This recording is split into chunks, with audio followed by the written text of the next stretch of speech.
Today on Hot Takes, we're talking about Kobe Bryant and the power of unwavering work ethic. You don't want to miss it. Be sure to tune in next.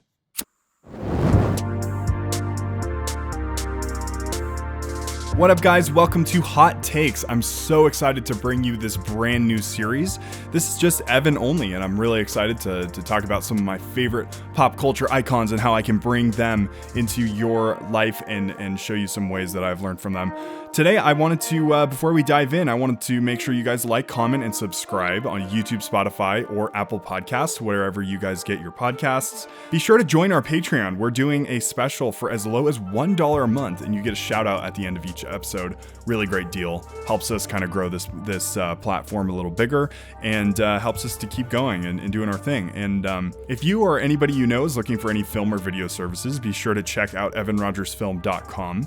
Evan Rogers Film, creating the visuals of the future. I'm really excited to be doing more services and offering more things for any of you guys looking to do any video work or anybody that is looking to do that. So that's all of the promotion at the very beginning. I wanted to dive into Kobe and the power of an unwavering work ethic. Kobe, for me as a kid, was kind of my biggest inspiration. I think just because I grew up during the period of when he was taking the Lakers with Shaq to the finals, and I used to watch him hit all the clutch shots with them and win championships. And I think I started developing an understanding more and more for just how much of an incredible work ethic he had when it came to kind of reading about him and seeing spots on ESPN and different things like that. And anybody that knows him knows, obviously, he put more time into his craft than a lot of us do. The guy would show up and start shooting hoops at 4 a.m, and practice would be at 6. And then after practice, he's shooting all the way until a game. The guy would work all day tirelessly. And for me, really, I think it was so important for me to see something like that and learn from him and learn indirectly, right, from what he was doing. And I think a lot of my buddies and a lot of people that are out there listening now can definitely, sympathize with the fact that we lost a legend for work ethic, not only just as a person and as a ball player, but I think what's brilliant about Kobe too, that I wanted to dive in on a little bit, is that he always has had a constant search for intellect. And I think that's something that was very overlooked with Kobe.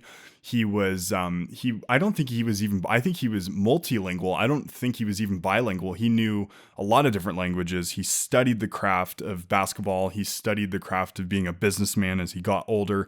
He started understanding endorsements. He started understanding what it meant to put himself out there in his personal brand, not only on the court, but off the court, and what he said in press conferences and all that stuff.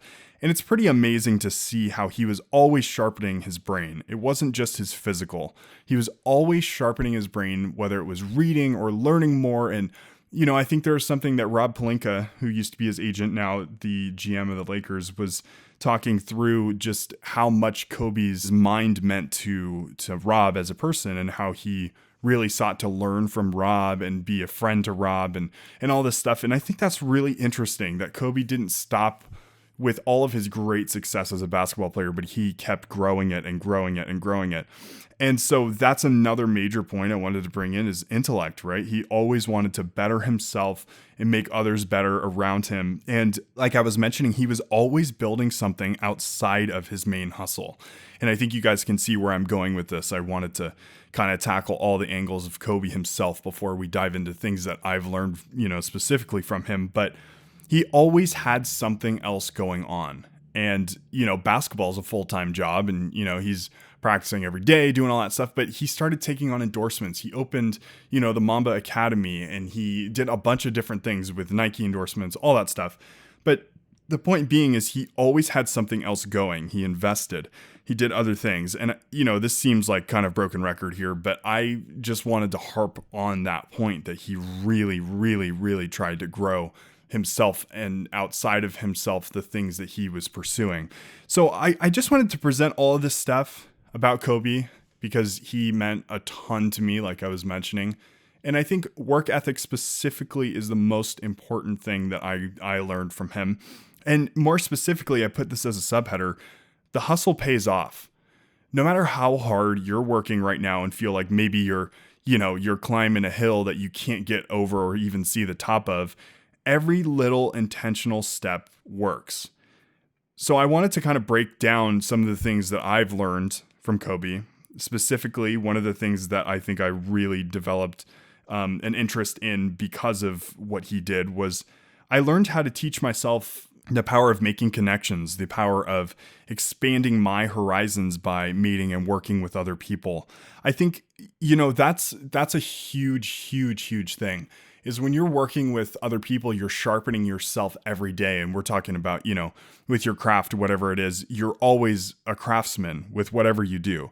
And so whatever you're doing, you're trying to get more tools, more experience to do what you do best and carve away at whatever that mold of who you are is, and trying to figure out how to make that perfect shape of what you're going to be, right? And so I think for me, like, building my network is huge. I think the people that are in my network are some of the most special people in my life. Every day I'm always looking to try to see if we can work together again, whoever it is. And I think one thing that's really important that goes off of that is, specifically focusing in on why somebody matters to you and what value that you bring them, not just what they bring you, but what you bring them. And seeing how you can develop that and grow that into something that makes you a better person in the long run. It's not just about work. It's also about where you're projecting your future, where you're trying to go. I think Kobe did that really, really well. I think Kobe expanded what was initially just a bunch of basketball players that all, played a bunch of games together to doing a bunch of press and doing a million other things with connections he had built, being a part of the Lakers still and doing the whole thing. I think building your network is really, really, really important when it comes to, developing a strong work ethic. You have to have that around you and have that to support you, right? And I think that kind of branches off into another point, which is maintaining your drive and your hustle no matter what. That can be a challenge. It can be really hard, I think, to want to, and this is something Kobe did very, very well. It's really, really hard to wake up every morning at the same time or show up to wherever you're going the same amount of times. It's really tough to keep that rhythm going, right? And I think for me personally, what I've learned is that it's not always a matter of if you want to, right? The craft and what you love will always be there. And your love will never change from that unless obviously you've kind of moved on from it. But your love will stay the same. It's about you putting in the work to keep showing up every single day and to keep putting in the time every single day. And I think that's the thing, is think about like muscle memory. Like if we even put it into a sports metaphor, it's not even a metaphor. It's actually a real thing. If you put it into sports and physics and everything like that as well, with actually shooting a basketball, the motion of creating that arc, your muscles train and they memorize, right? It's the same kind of function that I keep seeing with, the day to day. When you put more time into your craft, I'm an editor by default, and that's been my thing. That's what I try to do often. And I do a lot of other services too, but editing has been a main thread for me. And the more that I'm in the edit bay, the more I realize, wow, I don't really know anything. It feels like like every time I'm trying to grow my skills and grow myself, I find something else that is a weak point, right?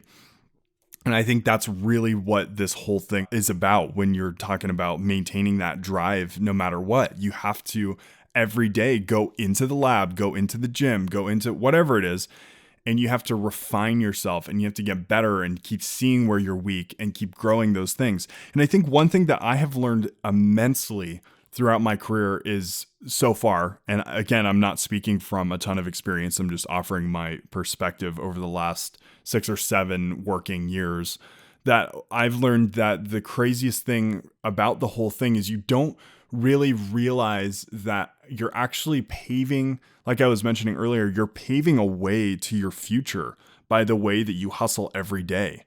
You don't think that little intentional moves of you delivering something before it's due, or you excelling at the, whatever the pieces that you're working on, you going the extra mile and killing yourself, what feels like killing yourself in the moment, ends up always coming back to you.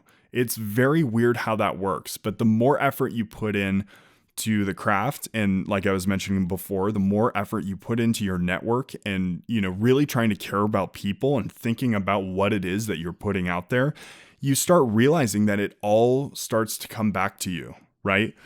And so I think, a great example is Kobe in the gym and how much better he got throughout his career and could, take over games and, in the clutch could finish games, right? And he could always take the last shot, and you could count on Kobe 99% of the time to hit that last shot. And he did it how many, I don't know if it was hundreds, but it was definitely in the double digit times that he did it in huge games, right? And that's kind of the thing is, you've got your surrounding network, your teammates in a way that are there to support you. And they're also your clients and people like your coaches almost that are there to support you. And they're all working on their craft the same way, hopefully. And you're out there, maintaining, like we were saying, maintaining your drive no matter what. You're in the gym getting up shots. You're doing whatever it is. It's repetition, right? Getting your reps in. Same thing with working out. And it's all muscle memory. It's all training. And what's funny, you guys are going to think it's funny, but I always rabbit trail off stuff. So if I'm getting away from the point, then I apologize.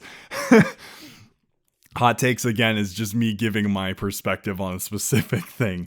It's going to be kind of a rabbit trail, but I do have it outlined. So believe me, I'm not just goofing around. I'm not just sitting down and doing this, but that's something that really, again, like we were just saying, constantly networking and maintaining your drive no matter what, right? Those are things that Kobe did. Those are things that, advanced his career by so much. And, in the same measure, it doesn't really matter the career path. That's the thing for me. I chose film and media, and I edit, like I said, mostly for a living.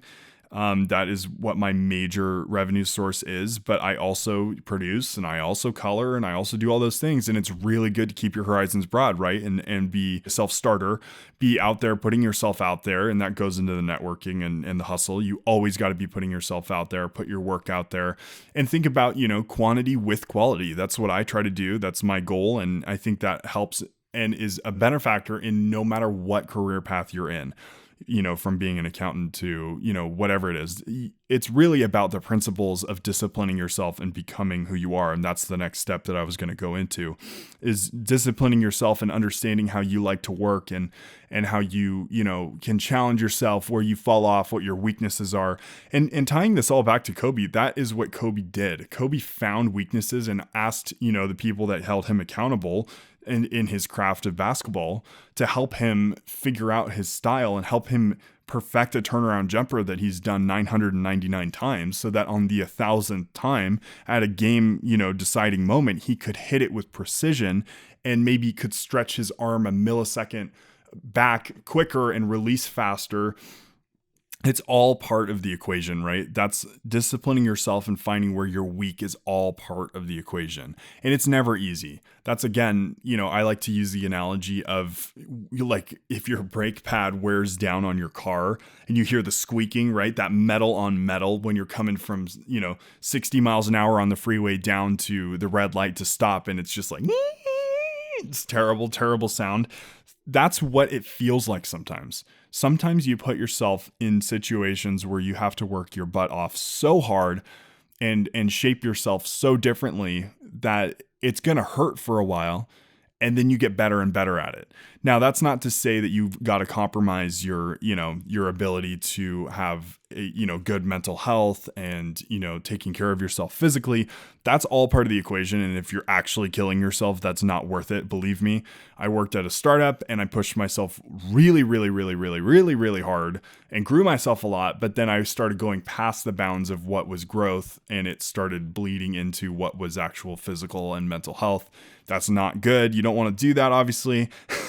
So that's where disciplining yourself goes a little too far. But the point is, be accountable to, the people that are around you, your family, your friends, whoever it is that you consider important, and, have them keep you in check. You guys are all in the race together. And, whether that's from a spiritual perspective, a business perspective, whatever it is, you are all in the race together, and you need to have those people around you to help shape you and craft you. And so that's something that Kobe did very well. It's another thing that I watched and observed, and I try to put in practice today. And then your job is to never drop the ball. I think this is, no pun intended, but this seems to be a really important thing, to think through, even though we don't always think about it. It's really hard, it's natural for us to make mistakes and, to fall short of the mark of whatever we set. But I think when I say you never want to drop the ball, don't ever just give up. I think one thing that I've learned and taught myself is that, in the past, I used to be a lot more finicky, and I wouldn't, if something really ticked me off, or if I felt like I wasn't giving my best effort, I would just, I wouldn't quit, but I would definitely walk away from the project or deliver it half-heartedly. And, it wouldn't be what I had dreamed it to be, and maybe not what the client wanted. And, that's not the right thing either. You don't want to just phone it in. And I think that's something that Kobe did really well, is even the games where I was watching I think 2010 finals when they went to game 7 against the Celtics in Staples Center. That game ended and I didn't even realize it, but the clip of him when the ball gets aired out to him all the way on the other side of the court, I think a lot of you remember, he grabs it and he dribbles out and he puts his finger up in the air and he points toward the sky, and his finger is wrapped in a white bandage. And I never realized it, but he later said he literally played the whole finals with a fractured finger. Now, that to me is unbelievable. If you're going to that length, right? I just talked about like your physical and mental health, but if you're going to that length to exceed in your craft, it's unbelievable, right? What he did there was unbelievable. And it's a testament to me, honestly, to understand more and more of how I can grow and how I can push myself harder, right? And so quite literally, never dropping the ball, you have to train yourself and be in situations when you are ready to, put yourself out there, put your product out there, even when you're not feeling your 100%, right? The goal is to be consistent and to give people a constant good work product, whatever it is. And remember, like I was saying earlier, you're always shaping yourself first, right? The projects and the different things that you're a part of, your craft itself, that's all external to you. You need to figure out who you are, what you offer, and let it play out. And that's what Kobe does every day. When he was playing, I miss him really dearly. It's so weird. I literally keep saying is, and that he is here and all that stuff, but crazy. It's really wild. That really rocked my world. But I hope that all of that kind of gives some context. I hope that makes sense. I hope you really enjoyed that. And I'm really, really glad to start this new series. I hope you guys like me doing a more solo take, and I hope you guys can really benefit from it. Be sure, again, to like, comment, and subscribe on YouTube, Spotify, and Apple Podcasts. Join us on Patreon for as low as $1 a month. Get a shout out at the end of each episode. And if you or anybody you're looking for is looking for any film or video services, be sure to check out evanrogersfilm.com. Evan Rogers Film, creating the visuals of the future. And that was today's hot take. I'm really excited you guys joined, and I will see you next time.